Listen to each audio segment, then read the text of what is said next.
it's Christy. Welcome back to my channel. Today I'm going to bring you a video using Stamping Bella's Tiny Towny Mermaid Isla and Under the Sea creatures. These are some blue rubber stamps mounted on cling foam.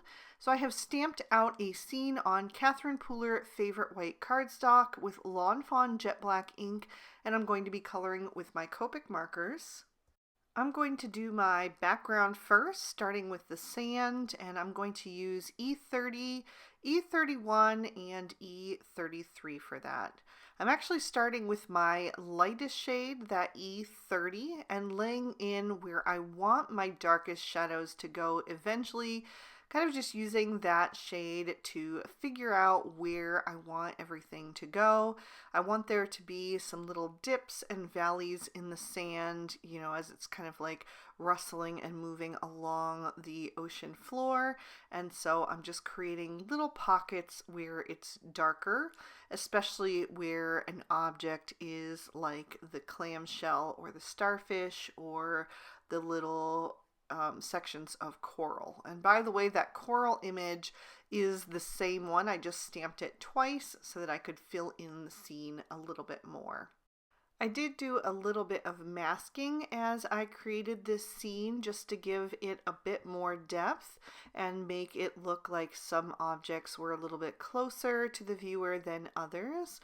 For example, that coral on the left I stamped first, and then I masked that off by stamping it on a piece of Post-it note and trimming that out, and then I stamped my mermaid over top, which made it look as if her tail is a little bit behind the coral, which makes her kind of coming in at an angle because her hand is placed down near that clamshell. So it just gives the scene a little bit more movement and depth that way. And I only had to do that for just a couple of images because most of the scene I didn't overlap anything. If you're interested in a video on masking, definitely leave me a comment down below and let me know. That is a technique that's been around for so long that sometimes I'm just not sure if anybody would be interested in seeing that, or, you know, if everybody already knows everything there is to know about masking or similar techniques. So anyway, let me know if that's something that you'd be interested in. But I have worked my way up to the darkest shade, that E33, and now I'm just trying to figure out exactly where I want that sand to stop. I want to make it a little bit higher so that it looks like it kind of extends beyond the scene. And so I'm just kind of straightening out that horizon line and deciding where to stop it, and then going back and filling in any empty spaces and smoothing out the blend wherever I can. You can see that I'm holding my marker a little bit higher up and using more of the side of the nib so that I can get those larger swaths of color, which are going to give me, first of all, just more ink laid down at a time, but also that does help with the blending when you are working on a larger surface area. I also missed a little area between her hair and her arm, so I will go back and fill that in carefully. And then I'm going to come in and do some dot detail. So that's why the sand doesn't have to be perfectly smooth, because it's going to kind of be disguised by this dot detail, which is also going to give it some texture since sand is made up of just millions and millions of little particles. We're going to illustrate that by adding a few little grains in there here and there, and I'm using my E33 for that. I put them larger down in front where they are closer to the viewer, and then as I get back towards the top of the sand, I am making them much smaller and also doing less of them. For the water, I'm going to switch to some aqua shades. I'm using BG10, BG11, and BG13, and I'm going to start with my BG10 and start to flick some of that color in. And I'm also going to take that down into the sand because I want to make sure that the sand reads as though it's underwater. So I want there to be a little bit of a blue cast to some of it. So I am just flicking in that color, adding in some long lines, again using the side of the nib of my marker so that I can get those larger swaths of color. And I am purposely skipping and leaving some white space so that it looks like we've got some light filtering down from the surface. That also kind of indicates some movement in the water, as if we've got some little tidal flows and things going on. And about a third of the way up, I'm going to switch to the BG11, and some of the lines I'm going to go down into the BG10, and then I'll carry that up a little bit further up the panel as well. And I'm just being very careful with my placement, making sure to add that on both sides of an object so that the water actually looks like it's going behind that mermaid or behind a fish, and just kind of carrying on. Then I'll switch to the BG13, which is a much brighter shade, but don't worry, we are going to blend this out a little bit. I'll just continue doing my flicking motions using the side of the nib and coming in from either side and occasionally adding some in the center as well. I'll take that all the way to the top of the panel, and then I'll switch back to my BG11 and kind of blend over the edges of that, add a few extra strokes between the BG13 ones in the white space that I left behind. And then I will also do the same thing with a little bit of the BG10 as I work my way back down the panel. So I'm filling in a little bit more of that white space, but still leaving little glimpses of it here and there. So we do have that filtering light, like I mentioned. Now that the background is done, I can start to work on my mermaid, and I'm going to do her skin with E00, E11, and E13, starting with that E13 and adding a shadow around her hairline on her face. I'll also put it on the top of her ear and the front of her arms, where you would get the most sun usually. That's typically where I get the most sun anyway. And then I also placed it along her back since she is swimming toward the surface. I just figured that her back would be getting more light than her belly would. Then I'll blend out that E13 with the E11, making sure to go over the edge of the previous shade and pull that into the mid-tone so everything looks nice and smooth. I do want the blend on her skin to be really nice and smooth because it wouldn't have much texture, especially for somebody that's in the water all the time, so their skin is super moisturized. And then I am going to use that E00 to finish her off with the nice highlight on the lower part of her face and the underside of her arms, filled in her ear, and I'll of course fill in the rest of her belly. And I'm just doing little circular strokes there to break up the edge of the E11 and fill her in. And then of course she needs some rosy cheeks, and I'm going to use R11, R20, and R22 for that. I did a little oval shape first with the R22, blended around the edges with the R20, and then the R11. And I'll also do the inner meat of the clam in this combo, placing that darkest right around the pearl in the center and then blending toward the outside edges. I'm also going to do her hair in pink, but this time I'm going to go with a cool toned combo. I'm using RV10, RV11, RV13, and RV14. And I am starting with my lightest shade, the RV10, and mapping out where my darkest shades are going to go, just like I did with the sand. I like to do that with my lightest shade because if I make any mistakes and need to go over it, I can always do that with the darker colors.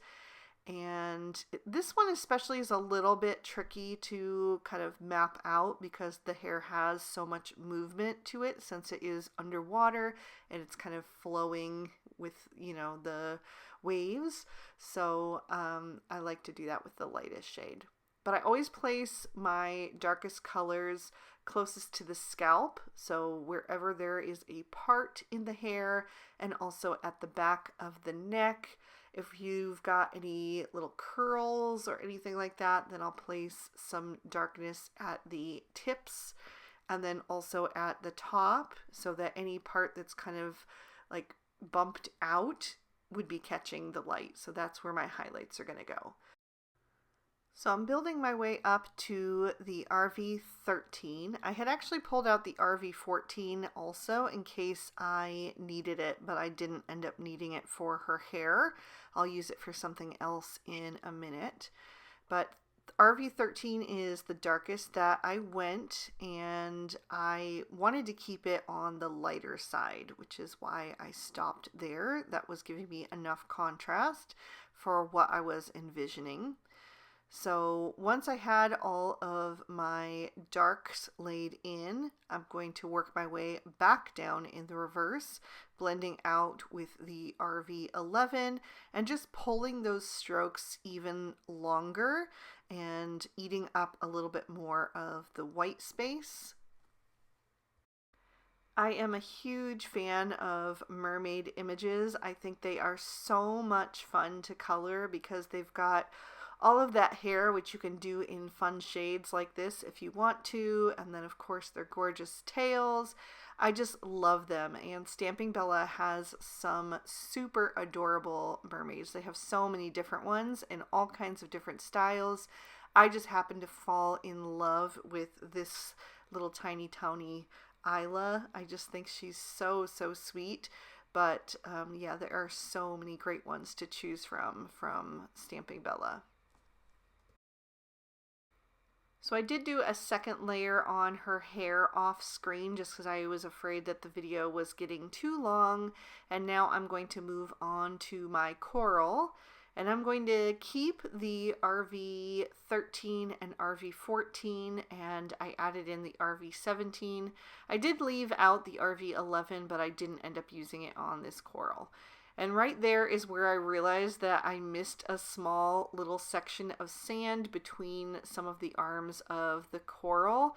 And I was thinking about whether I really wanted to pull all of my browns back out, or if I was just going to pretend it was part of the coral and color it in.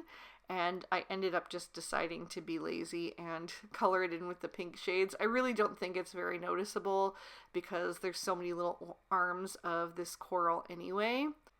But technically that little section should have been sand.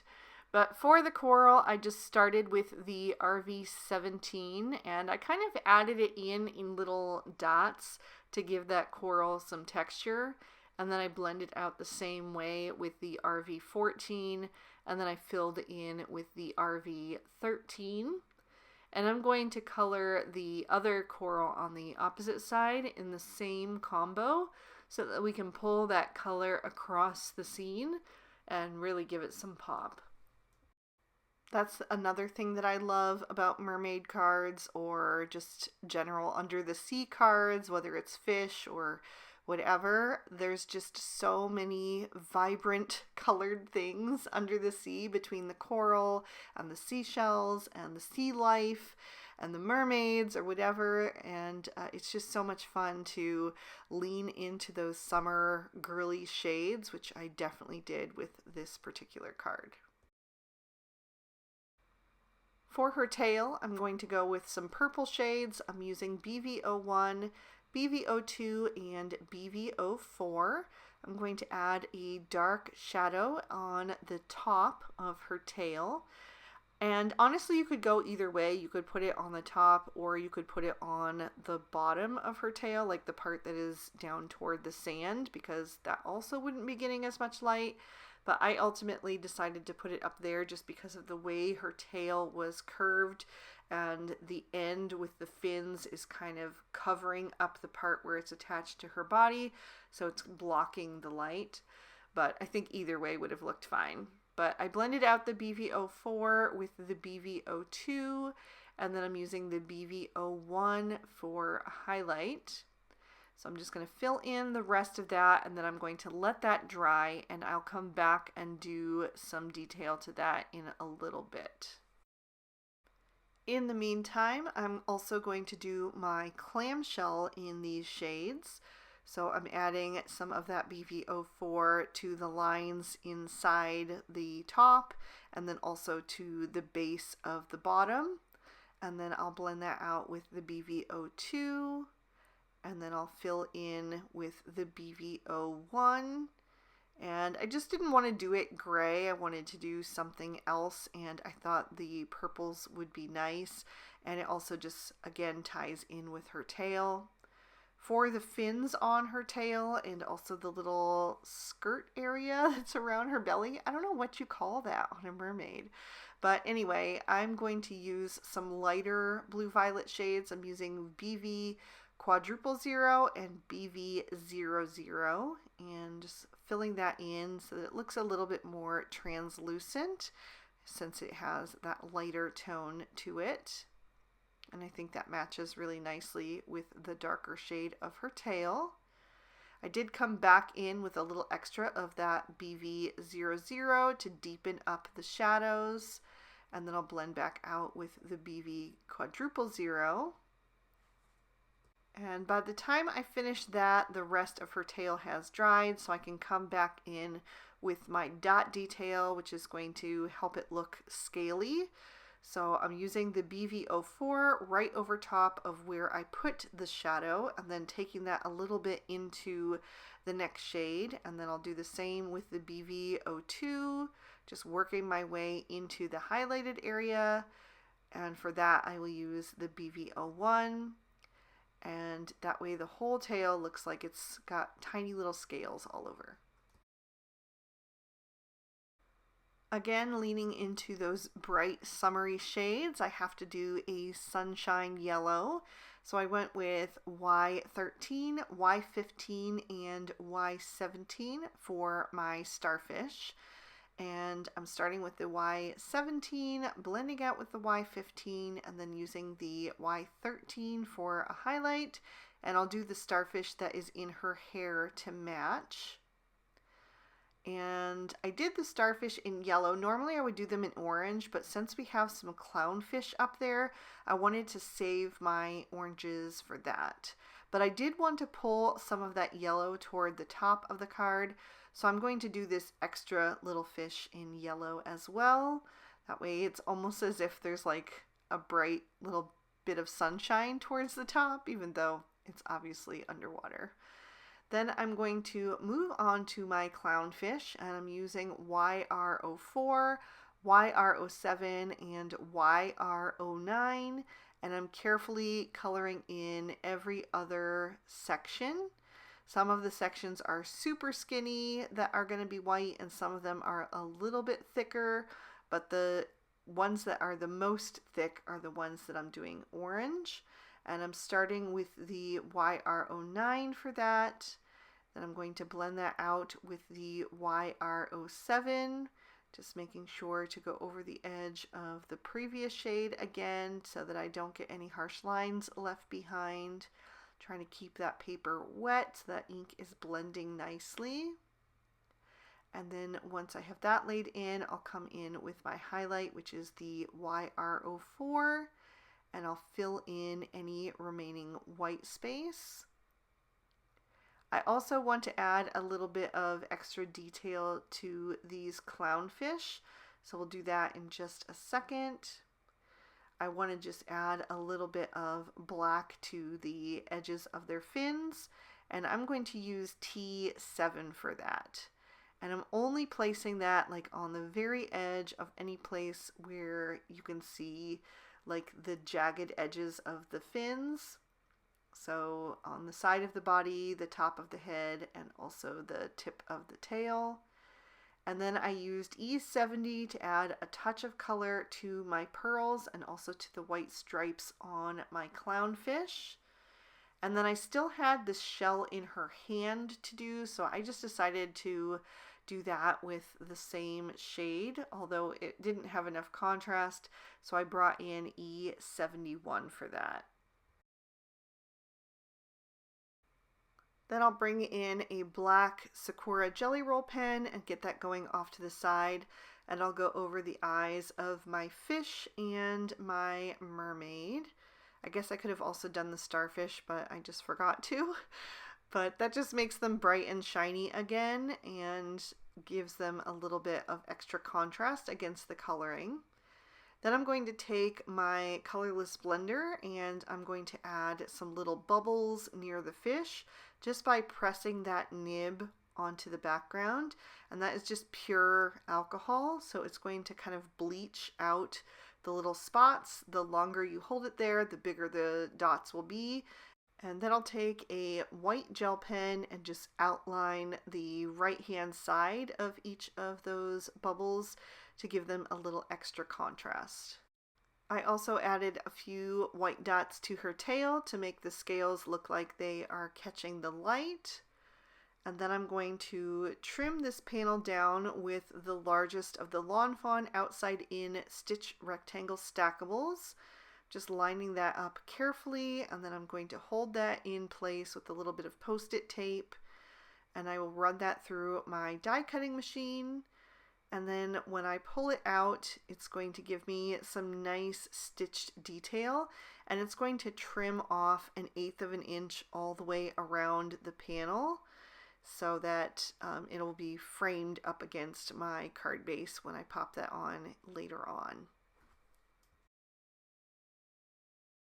For my sentiment, I'm going to pop a scrap of white cardstock into my MISTI, and I'm going to use a phrase from the Mermaid sentiment set from Stamping Bella. I'm going to stamp that down in the same ink that I stamped my images, which is the Lawn Fawn Jet Black. And I'm going to stamp that down twice to make sure I have a nice bold impression. The card base that I'm going to be using is a darker shade, so rather than stamping directly on the card base, I'm actually going to do a liner for the inside.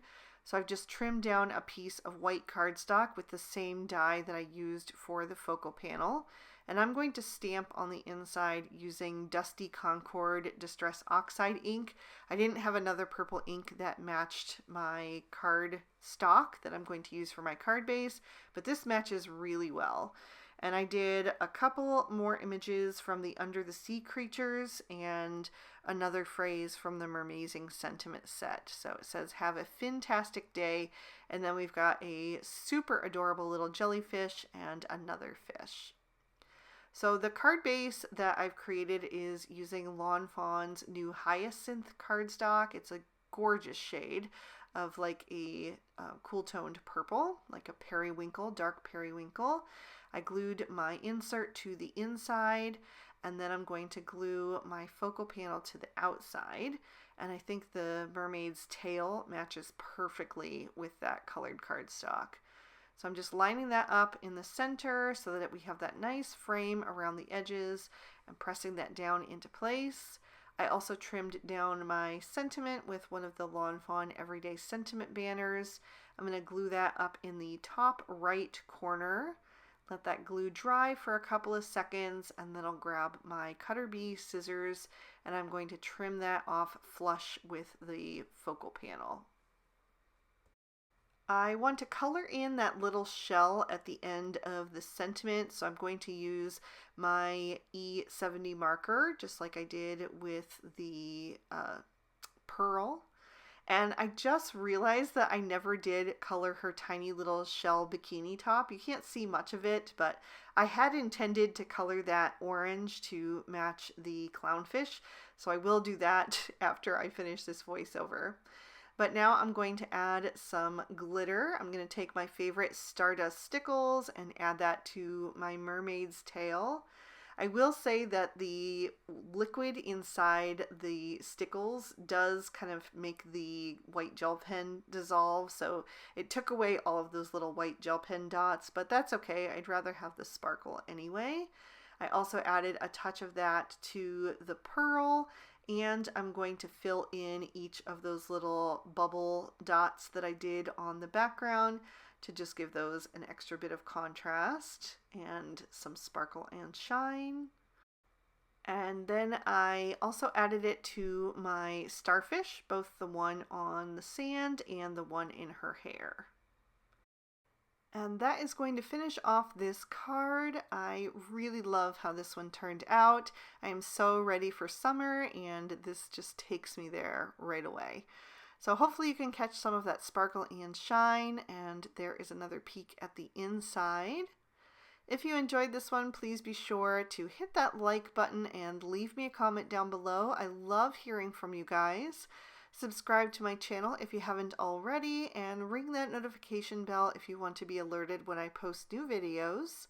All of the products I used will be listed and linked in the description bar below in case you'd like to pick up anything for yourself. And if you'd like to keep watching, here are 2 extra videos I thought you might also enjoy. You can click on either one to check them out. Thank you so much for spending your time with me. I hope you had a good one, and I'll see you soon in the next. Bye-bye.